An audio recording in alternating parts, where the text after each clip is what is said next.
काफी देर भटकने के बाद गनीम बहुत थक चुका था, तो रात बिताने के लिए वह कब्रिस्तान की ओर ही चल पड़ा।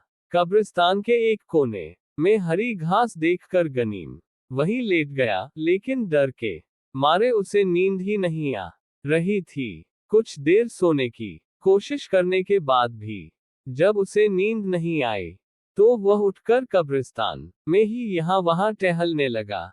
कब्रिस्तान में टहलते हुए गनीम को एक रोशनी अपनी ओर आती दिखी। भूत प्रेत के डर से गनीम जान बचाने के लिए पेड़ पर चढ़कर छिप गया।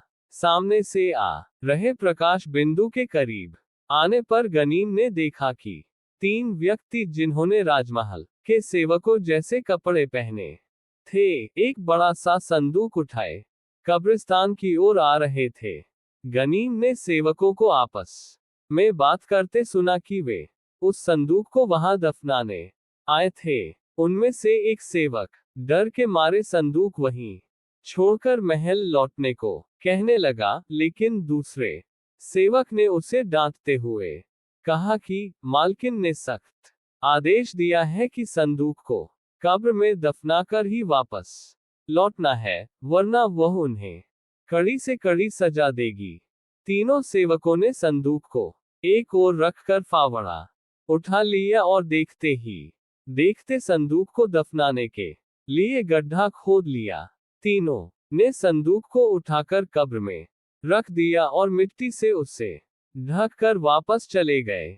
सेवकों के जाने के बाद गनीम पेड़ से नीचे उतरा और सोचने लगा कि जरूर उन सेवकों की मालकिन ने संदूक में खजाना भरकर उसे यहाँ छिपाने के लिए कहा होगा। ये सोचकर गनीम फावड़ा लेकर कब्र की मिट्टी को हटाने लगा।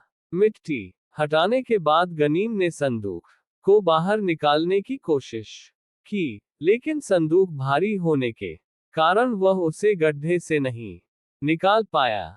तब गनीम ने एक बड़े से पत्थर से संदूक का ताला तोड़ दिया। संदूक का ढक्कन खोलते ही गनीम को उसके भीतर एक बेहोश युवती पड़ी मिली, जिसे देखकर वह हैरान रह गया। गनीम ने सबसे पहले संदूक में बंद युवती की सांसें देखी, तो वह चल रही थी। पहले तो गनीम को लगा कि युवती सो रही होगी, लेकिन फिर उसने सोचा कि गहरी से गहरी नींद भी इतनी हलचल से टूट जाती है, तो उसे लगा वह पक्का बेहोश होगी। पहले तो गनीम ने सोचा कि वह युवती को उसके हाल पर छोड़कर वहां से चला जाए, लेकिन उसकी सुंदरता देखकर उसका मन बदल गया और उसने उसे कब्र से निकाल कर घास पर लेटा दिया। गनीम ने युवती को गौर से देखा तो पाया कि युवती का चेहरा नकाब से ढका हुआ था और उसने कीमती कपड़े और जेवर पहने थे। गनीम को ये समझने में देर न लगी कि यकीनन ही वह युवती खलीफा के महल की कोई महिला है।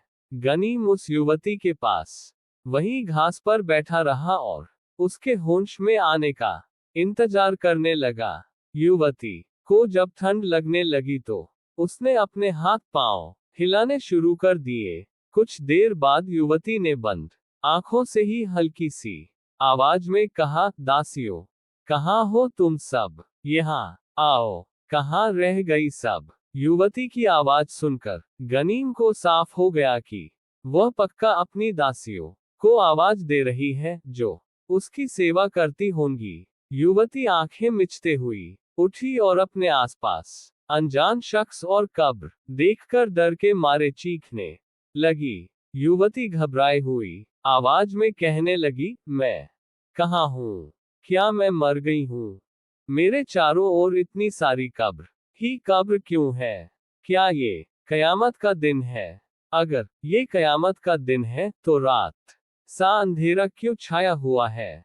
पहले तो गनीम चुपचाप युवती को सुनता रहा, लेकिन जब उस स्त्री का डर कम न हुआ, तो उसने उसे शांत करवाते हुए कहा कि वह घबराए नहीं, क्योंकि वह जिंदा है। गनीम ने उसे बताया कि वह शहर में व्यापार के लिए आया हुआ था और किन्हीं कारणों के चलते वह कब्रिस्तान में रात बिताने आ गया और ये उसकी युवती की अच्छी किस्मत है कि भगवान ने उसकी जान बचाने के लिए उसे यहाँ भेजा। गनीम की बात सुनकर उस स्त्री को मौजूदा स्थिति का पता चला और उसका डर कम हुआ। गनीम ने युवती को पूरी घटना सुनाई। गनीम की बातें सुनकर स्त्री आश्चर्यचकित रह गई और उसकी जान बचाने के लिए गनीम का शुक्रिया अदा करने लगी। उसने गनीम से कहा कि आपने मेरी जान बचाई है, अब आप मेरी एक विनती भी स्वीकार कर लें। युवती ने कहा, मैं पैदल आपके साथ शहर नहीं जा पाऊंगी, क्योंकि मेरे गहने और कपड़ों को देखकर ही लोग पहचान जाएंगे कि मैं महल से हूं और इससे मेरी मुसीबतें और बढ़ सकती हैं। इसलिए आप मुझे सुबह होने से पहले उसी संदूक में डालकर बंद कर दें और खुद शहर जाकर एक खच्चर ले आए। इसके बाद मुझे संदूक समेत खच्चर पर लाद कर अपने घर ले चलें। युवती ने गनीम से कहा कि आपके घर पहुंचकर मैं आपको पूरी कहानी सुनाऊंगी। गनीम ने स्त्री के कहने पर सुबह होने से पहले उसे संदूक में बंद कर शहर की ओर खच्चर लाने के लिए चल पड़ा। शहर में गनीम को एक व्यक्ति मिला तो गनीम ने उससे कब्रिस्तान से संदूक लाने के लिए कहा।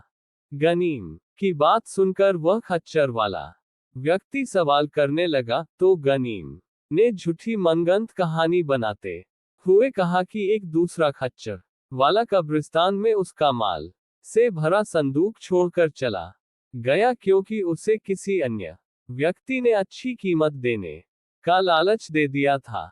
गनीम की बातों पर विश्वास कर वह व्यक्ति अपने खच्चर के साथ गनीम के पीछे पीछे कब्रिस्तान पहुंचा। दोनों ने बड़ी मशक्कत से घोड़े पर संदूक को चढ़ाया और उसे शहर के भीतर गनीम के किराए के मकान तक पहुंचाया। घर आकर गनीम ने दास से कहकर दरवाजे को बंद करवाया और फिर संदूक खोलकर उस स्त्री को बाहर निकाला। गनीम ने युवती का हाल जाना तो उसने कहा कि वह बिल्कुल ठीक है और उसे संदूक में यहाँ तक आने में कोई तकलीफ नहीं हुई। युवती को घर पर छोड़कर गनीम अपने एक सेवक को लेकर खाने की कुछ चीजें और अन्य सामान खरीदने के लिए बाजार चला गया। गनीम ने बाजार से कई तरह की खाने की चीजें और महंगे पेय पदार्थ खरीदे। घर लौटकर गनीम ने सारा सामान युवती के आगे थालियों में सजा दिया और उससे खाने का आग्रह किया। स्त्री ने गनीम से कहा कि वह तभी कुछ खाएगी अगर वह साथ बैठकर खाए। युवती के कहने पर गनीम भी उसके साथ बैठ गया। युवती ने जब खाना खाने के लिए चेहरे से नकाब उतारा तो गनीम ने देखा कि उसके नकाब के भीतरी ओर रेशमी धागे से लिखा था, मैं खलीफा हारून रशीद की प्रेमिका हूं और वह मेरे हैं। ये देखकर गनीम घबरा गया कि आखिर उसने कौन सी मुसीबत मोल ली है।